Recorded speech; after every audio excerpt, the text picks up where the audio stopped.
Hello, this is If Your Car Could Talk with Morty Fletcher, president of Santa Fe Kia. I'm George Lovato Jr. You might recognize me from Chasing the Flames, but we're going to talk cars today, not food.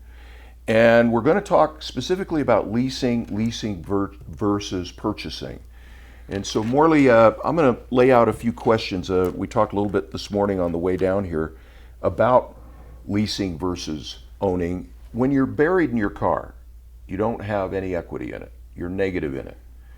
Does it make sense to lease at that point in time, or are you compounding the problem by not purchasing it, not financing it traditionally and getting a lease? Well, that's an interesting question because a lot of people just kind of take the vernacular that they hear at dealerships that really maybe doesn't make a whole lot of sense. Am I buried, or am I upside down, or do I have negative equity? Well, basically, in the reality of things, you just owe more on the product than what it's actually worth right now today, right? Correct. So when we talk about leasing itself gives you the ability to never have a situation where you owe more on the car than what it's worth, right? Because you're on a shorter term, you're going to make your payments to the end of that term, and then you have a paid up contract and a bunch of options. Well, if in fact you get into a vehicle and you have a trade-in that you owe more on than it's worth, a lease is a great way to facilitate getting rid of that negative balance. Oftentimes people will come and they'll want to buy a car and they'll have a negative balance or a deficiency on the car they're trading in, and that just gets thrown on top of the new one. And I'm sure we'll talk here in a little bit about terms and finance terms, but they throw it on top of the new one, and then when they want to get out of that one in 2-3 years from now, then their negative balance is even higher because they have to contend with the one they got into plus the old one before that, and then it just keeps compounding. And at what point do we say, okay, we need to break the cycle and get rid of this? And a lease is a great way to do it because you're on a shorter term. Yeah. So you're on a shorter term. So let's say you're going to lease your car for 3 years and you have some negative balance you need to carry over to the next one because you don't have a pocket full of cash. You're through it in a 3-year period of time. And you got rid of the negative And balance. you got rid of your negative balance. Wow. So I don't think people are aware of that. I don't either. Yeah. Leasing was really big in the 80s and then into the 90s. But if you look at the captive lenders or the manufacturer lenders who really got involved in that, Ford Motor Credit, Right. the red carpet lease was huge. Mercedes-Benz Credit, the love it or leave it plan with Ford, and the win-win lease with Mercedes-Benz. Now you have two opposite ends of the spectrum, right?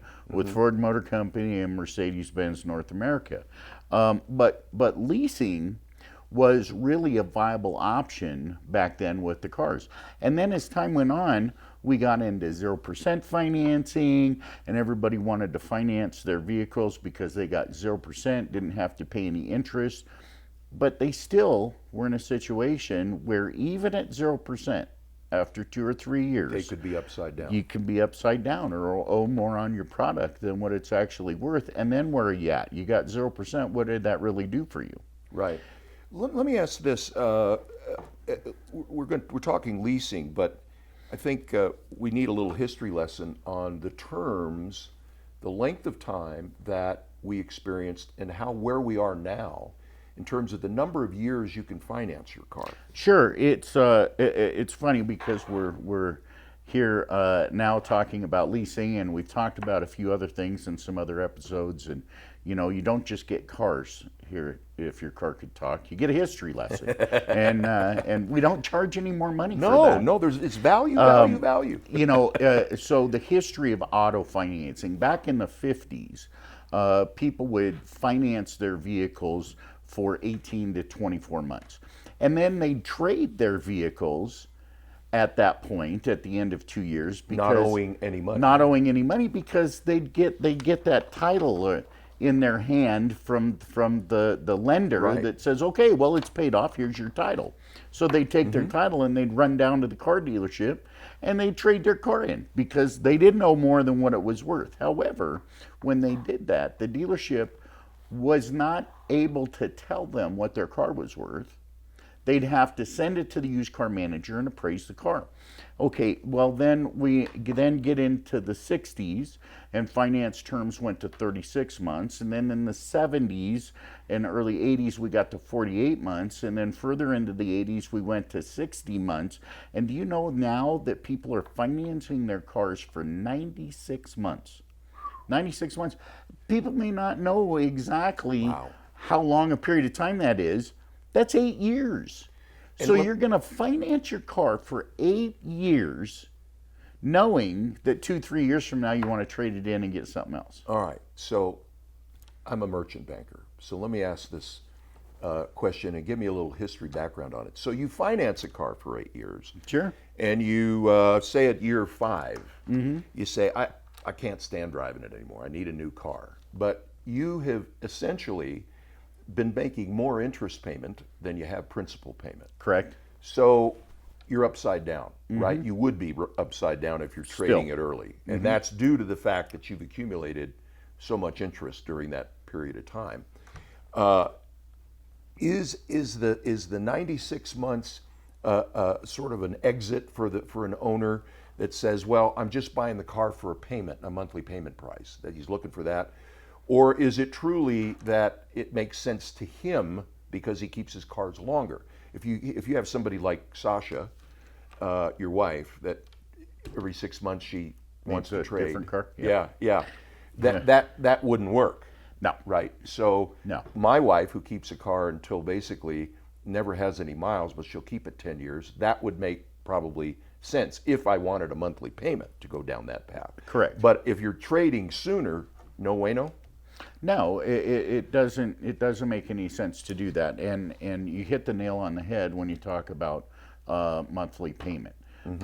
Monthly payment is how 80+% of the people out there buy their cars. It's all about monthly payment because Right. it doesn't really matter what the interest rate is. It doesn't matter what the cost of the car is. If you can afford a specific monthly payment, then that's the car that you're probably going to buy. And if we can stretch that monthly payment out till God knows when, then we can afford whatever we want to buy. But in reality, as we're driving that car in the next 2 or 3 years, we've already gotten tired of it. Right. So now we're forced to do something that we never wanted to do to begin with, and that's stay in an old car. Got it. Leasing allows us to put our customers on a 2 or 3 year term, and then at the end of that term, they have a paid up contract. Right. And they've got some choices as to what they want to do. After this question, we'll take a break and pay some bills, but that brings up a point. When your lease is up, how do you turn the car in? What's that process generally? Well, maybe we should get into that when we come back. All right. It's And, a big answer. It's isn't a it? big answer, and we'll give people a break to check out our sponsors. You bet. We've got to pay some bills right now, so we're going to take a break, but we'll be right back with If Your Car Could Talk. Bye-bye. Hi folks, Morty Fletcher here, owner of Santa Fe Kia. You know, at Santa Fe Kia, we like the byline of Santa Fe Kia is where we treat you different. Some reasons why. I'm remodeling our facility to make it better for our customers. Our salespeople treat people with respect and the way they'd like to come and purchase a vehicle. That's why at Santa Fe Kia, it's where we treat you different. We're back with If Your Car Could Talk with Morty Fletcher. I'm George Lovato. We had to pay a few bills there, but let's get back to it, boss. Absolutely. Let's talk about it. Absolutely. So when we're talking about leasing, and we're talking about terms, and we're talking about payments, and then we talk about How we turn the car in. how when we it's turn up. the car in.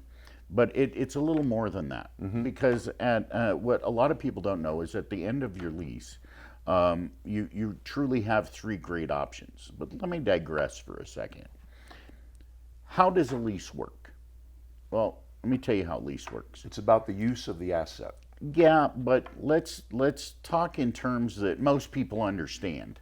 Um, if we take a car that's say priced at $40,000, pretty average price for a vehicle today, $40,000. I'm going to take that $40,000 price tag. The bank, the lender, in this case with us, Kia Finance, they're going to tell us what the future value is of that car, say at the end of 3 years. We're going to deduct that from that price right up front in the beginning. And that difference, that $20,000 difference, that's what the person is going to pay on.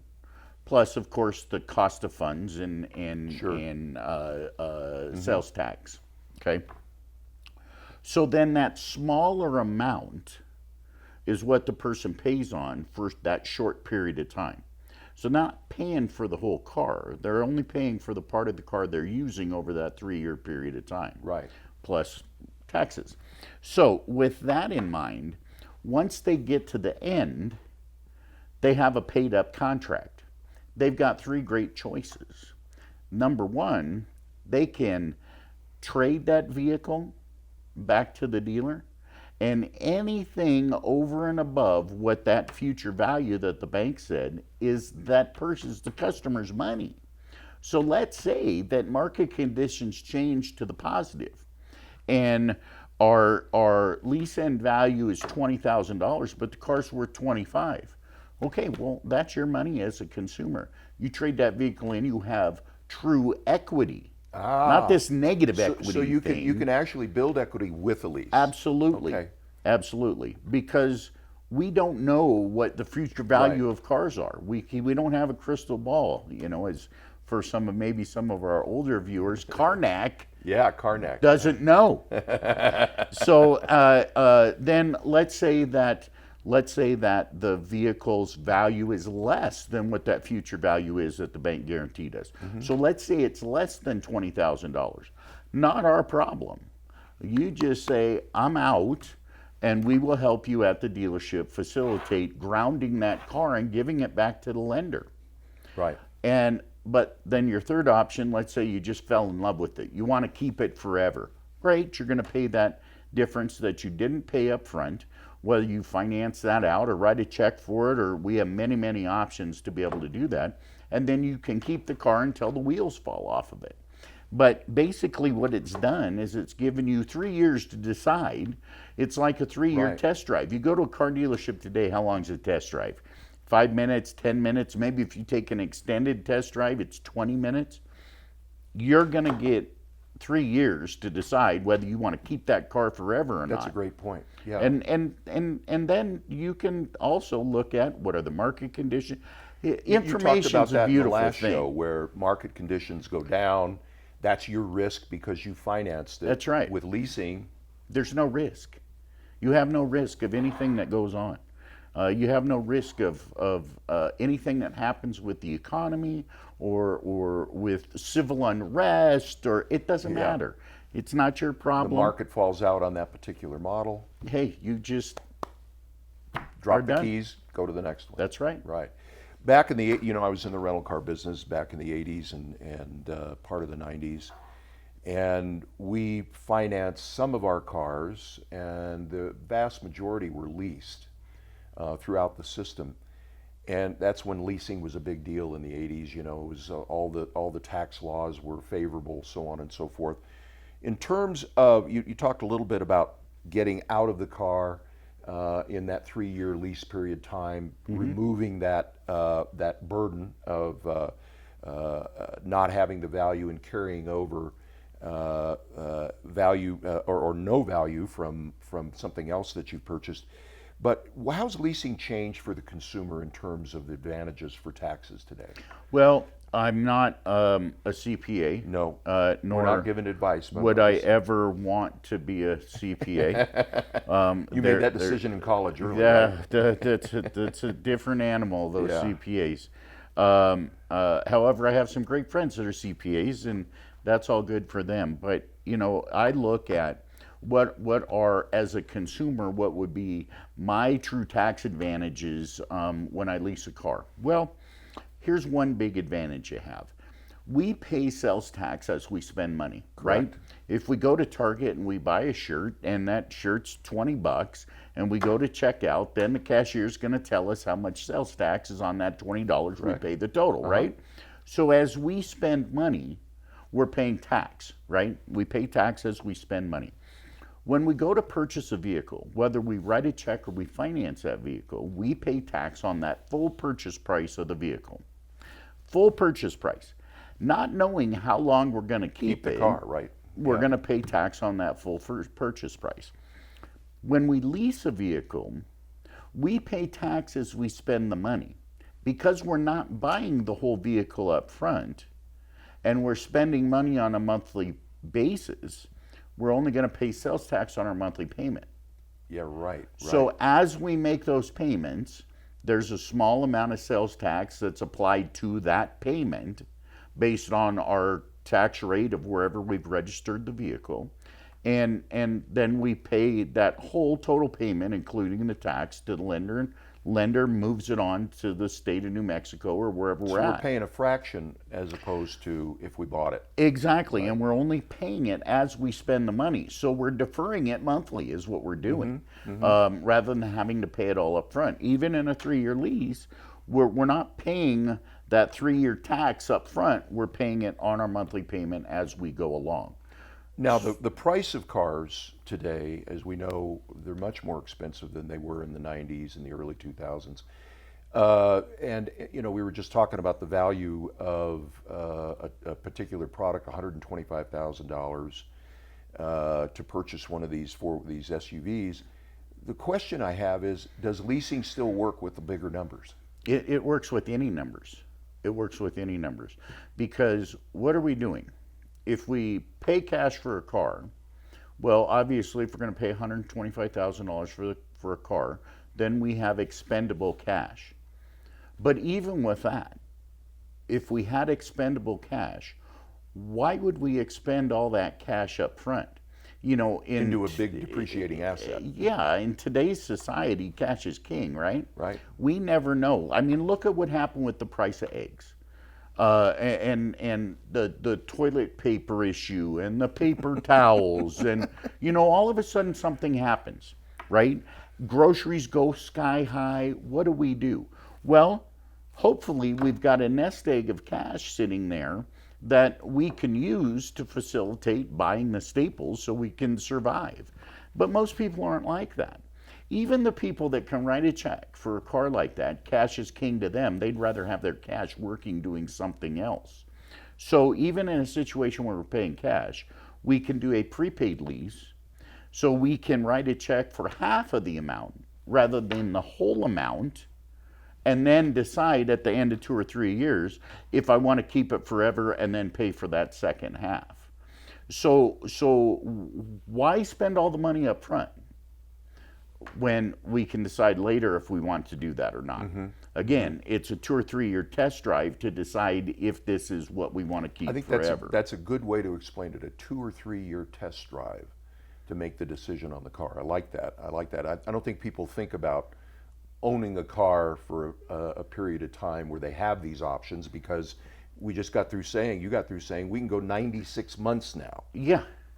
Which I think is just absolutely nuts. But that's a payment buyer, right? That guy's going to be a payment buyer. Exactly. So, you know, the lower the price of the vehicle, the lower the payments will be. The higher the price of the vehicle, the higher the payments will be, because the premise remains the same. The vehicle is worth, on the manufacturer's suggested retail price, X number of dollars. Well, the lender, the bank, is going to tell us how much it's worth at the end of 2 or 3 years, right? So we're going to deduct that from the price, and then our customer is only going to pay on that difference figure. The lower that is, the lower the monthly payment. Of course, they have to pay for costs of funds too. Good point. We're going to stop and pay some bills for a second here, and we'll be right back to If Your Car Could Talk. See you in a bit. We're back with If Your Car Could Talk with Morty Fletcher. Santa Fe Kia. Kia is become a very popular brand. And Yes, it has. Have you been getting enough inventory? we have a substantial amount of inventory. You know, we just, as you can see behind us back here, we've been going through a remodel and reconstructing our dealership, and the factory's blessed us with additional inventory fabulous. to support that. So we have the best selection that we have ever had in the last 5 years. Tell me a little bit about the Telluride. We had one in when we shot Chasing the Flames the other day. A beautiful finish on the inside. Oh, fantastic! Kia's just done a great job with their fit and finish of the vehicles. They're solid. Yeah. The appointments inside the vehicles are solid. You know, I know from personal experience when I get in and out of some of these cars that we take in on trade, and I look at them and I think, oh my goodness, this little vent is falling apart, or this is breaking off, or thing doesn't feel solid. Kia's done a great job with their fit and finish and things being solid and staying together and not rattling around. I'm a happy Kia owner. I've got a brand new Carnival, so he's a great salesman, and it's a great product. Let's talk a little bit about why lease. I mean, that's a why question, not generally. We want to pigeonhole ourselves with one big answer, but I'd like to hear your you know, people ask me often, you know, well, why should I lease? My short answer is, why not? Why not? Tell me all the reasons why you don't think you should lease, and I'm going to tell you, with those are reasons why you should. But you know, the best part of a lease is at the end of the term, because of those three great options. I mean, you know, what do we do in life that once we make a decision, we have options? Because normally once we make a decision, don't we have an obligation? We live up to it, yeah. We made a decision, we have an obligation to live up to. When you lease a vehicle, you have options rather than obligations at the end of the term. I like that point. You know, when we buy a car, no matter how long we finance it for, when we're done with it, we still have an obligation because of the value of that vehicle, and we've taken that obligation on. And with a lease, we have options, we don't have obligations, and we have choices as to what we can do or want to do. You know, oftentimes, in debate about political situations, any kind of politics, election years, voting, right? We're trying to obligate ourselves in a specific situation. Wouldn't it be nice to have options if things didn't go quite as we thought they were going to go, or according to plan? Well, that when someone leases a vehicle, they have those options. Things don't go quite according to plan. We have options, and we can make decisions based on whatever everybody else is doing that are going to be the right thing for us. Information, options, not obligations. Got it. Interesting thing you raised about the term of financing. Yeah. What happens when you've got a lease, you've got a 3-year obligation, you hit the 24th month, and the car just isn't performing? Something. You got that one car that just decided you didn't like each other at some point in time. What are your options at that point with a lease? Well, when it's early. When it's early. So let's say you are 2 years into a 3-year lease, you have the ability, just if you were in a finance contract, to trade out of that vehicle if you wanted to. You do have 1 more year of payments, and then the future value that the bank guaranteed on that. You could make the decision to buy yourself out of it at that time, sell it to somebody else, whatever the case may be, sell it back to your dealer, or trade it in on another vehicle. But the cool thing is with Kia, because of the Kia warranty, so you have that great 10-year, 100,000 mile powertrain warranty. That's perfect. It covers the powertrain if you had internal engine problems or internal transmission problems. You know, those things under the powertrain warranty get covered. But did you know that with Kia, you have a 5-year, 60,000 mile comprehensive warranty? So that is similar to what the Highline manufacturers give. You know, BMW, Mercedes-Benz, they're giving you a 5-year, 60,000 mile warranty on the vehicle. Well, there aren't many in the lower line manufacturers like Kia or the other OEMs that compete with Kia that give you a 5-year, 60,000-mile warranty. So if you're in a 3-year lease, 36-month lease, no matter which mileage parameter you picked in the lease, whether you wanted a 10,000 miles a year, 12,000 miles a year, or 15,000 miles a year, you're going to be covered under your factory warranty during that lease period. So no matter what goes wrong with the vehicle, unless you did something to it, right? Then your vehicle's going to be taken care of, and it's going to get repaired, and you're not going to have an issue. And once you get to the end of that lease, you go, okay, well, I didn't like that because it had some mechanical issues, still had no money out of pocket, and look, I got a paid up contract, I don't have to worry about it anymore. Here you go ahead and take it back, and then show me what's new here on the market. That's interesting. Let's talk a little bit about, it's sort of topical right now, interest rates, whether the Fed's going to lower again. And I try to explain to people that that interest rate doesn't really affect the interest rate that impacts 90% of people out there, which is credit card interest rates. Correct. What are let's say you've got mediocre credit. Where is that mediocre credit score going to land in terms of interest rate costs? Gosh, that's kind of a moving target, as we call it, because there are so many things that come into play. It's not just credit, it's loan values and down payments and age of vehicles and that kind of thing. And I was just looking at a financial report this morning that published what the average rates are out there in the market for automotive financing. And do you know the average automotive finance rate that is out there today is 12%? Yeah. 12%. Average commercial rate. So with that being said, some people qualify for maybe a little less, some people qualify for a little bit more. But when it comes to leasing, if you qualify for the lease, you qualify for the lease. There is a cost of funds built into your monthly payment, but it's all about your monthly payment. And then you decide whether that makes sense to you or not. We're going to talk more about rates when we come back to If Your Car Could Talk. We're going to pay some bills. See you in a minute.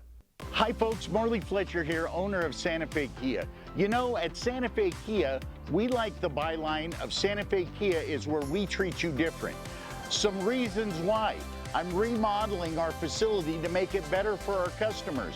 Our salespeople treat people with respect and the way they'd like to come and purchase a vehicle. That's why at Santa Fe Kia, it's where we treat you different.